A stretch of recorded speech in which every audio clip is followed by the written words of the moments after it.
Tere, räägiks jälle konstellatsioonist. Minu lemmikteema.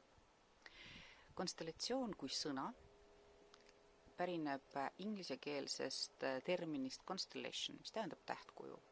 Tähtkujud on oma kindlas süsteemis.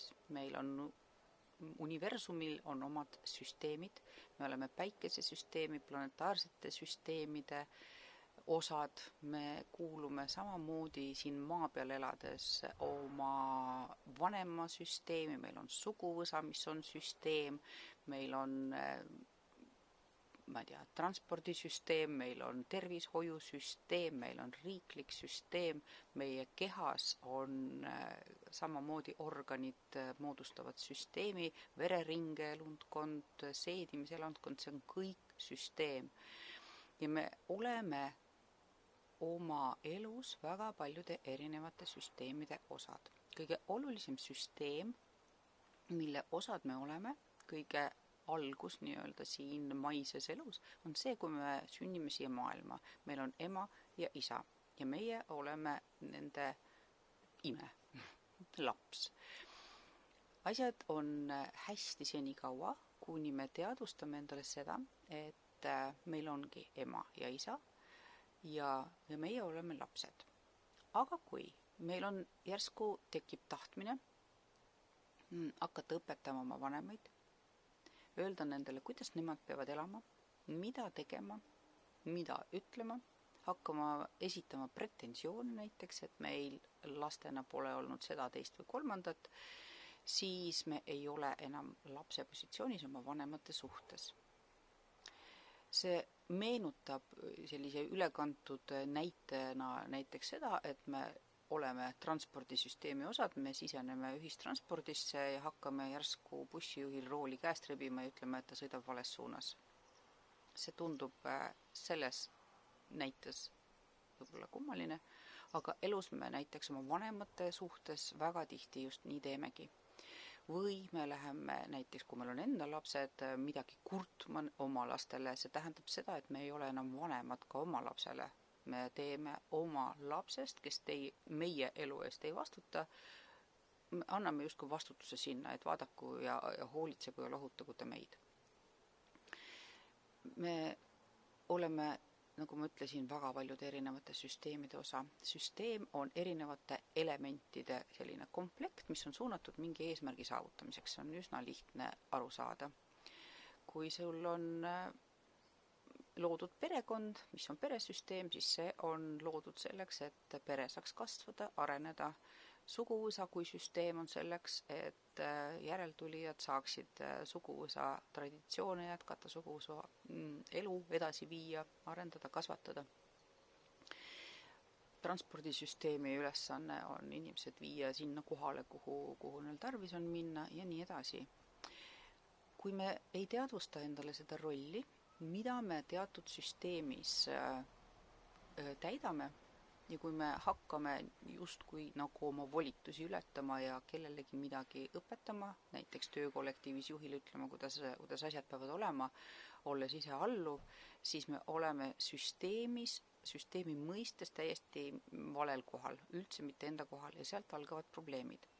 Kui laps sünnib siia ilma, siis tegelikult ei ole tal väga muud võimalust, kui vaadata pealt, kuidas ema ja isa omavahel suhtlevad, kuidas on olla ema, kuidas on olla isa, kuidas on olla paar, kuidas on vanaemad, kuidas on vanaisad. Ja me omandame lapsena kogemusi oma vanematelt. Me hiljem, kui me kasvame, siis saame juba ühiskonnast, oma sõpradelt, sootsiumilt, koolist, lasteaiast, multikatest, raamatutest, kust iganes me korjame endale kogemusi, millega me peaksime nagu elus hakkama saama. Kui see strateegia, mida me oleme õppinud mingis olukorras enam ei kanna, kui see tundub, et meie elu ikkagi oma rööbastel ei kulge, siis me hakkame otsima muid variante.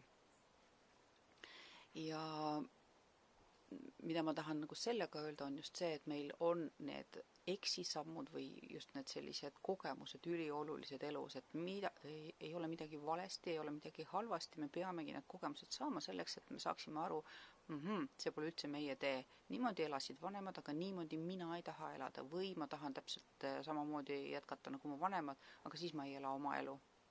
Või et meil ongi nagu kaks võimalust, et kas me järgime oma vanema pere süsteeme ja traditsioone, oma suguvõsa süsteeme ja traditsioone, oleme nagu väga kinni selles, või lähtume hoopis vastupidisest, kui seal on olnud nagu halvad kogemused meie jaoks, siis ma ei taha olla nii nagu minu ema, nii nagu mu isa, nii nagu mu suguvõsas on olnud, nii nagu vanemad vanaisad on olnud, et ma lähtun nagu vastupidisest. Kummalgi juhul on olukord selline, et tegelikult sa ei ela oma elu, sa lähtud nagu vaatad elu läbi oma vanemate prisma. Tuleb otsida seda kolmandat varianti, aga seda kolmandat varianti sa ei leia enne, kui sa oled tundma õppinud neid kahte, mis sind enam ei rahulda. Ehk siis elu ongi tegelikult pidev õppimise protsess ja oma koha saavutamine teatud süsteemides, sest kui sa oled omal kohal, oma süsteemis, teadvustades seda, siis sa saad elult boonuseid. Kui sa rikud korda, sa tahad süsteemist näiteks teisele positsioonile asuda, hakata oma vanemaid õpetama või muutud lapseks hoopis oma lapsele, siis seal ei ole enam boonused, vaid seal on juba tagajärjed. Aga need on kõik võimalik läbi töötada süsteemse meetodi abil, sellepärast et konstellatsioon on süsteemne meetod ja see võimaldabki väga hästi näidata ära neid kohad, kus kohas on midagi nagu nihkes, süsteemses mõistes. Ja nii nagu ma siin bussijuhi näite tõin, on ka konstellatsioon täpselt see, et me vaatame neid asju justkui visuaalselt, me toome üles oma alateadvusest mingisugused meie uskumused, mingid mustrid, mis meis on aegade jooksul kogunenud oma vanemate, oma suguvõsa, oma ümbritseva maailma poolt kokku kogutud. Ja me toome need mustrid meie alateadvusest pinnale ja vaatame seda olukorda nagu eemalt ja see eemalt vaatamine annab meile tõesti sellise aha-efekti, et okei, nüüd ma saan aru, et miks mul elus on raske leida oma kohta, miks mu suhted ei suju, miks mul pole raha, miks mul pole lastega head kontakti. Et kui sa näed seda nagu välja peal, visuaalselt sa teadvustad, sest alateadvus suhtleb meil nagu kujundite ja selliste mustrite abil. Nii et konstellatsioonis saab väga hästi jälile sellele, miks sul oma elu ei ole sellisena, nagu sa seda soovid, mis on takistused ja kus on ressursid.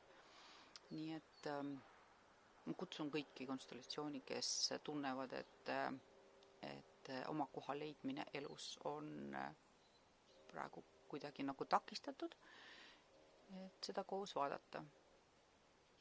Saame lahendada nii suhete küsimusi, nii tervise küsimusi, sest sümptomid on ju ka ainult nagu tähistavad, meie keha reageerib sellele, ta lahendab omal moel mingisugust probleemi, mida me muud moodi lihtsalt ei märkaks või tähele ei paneks.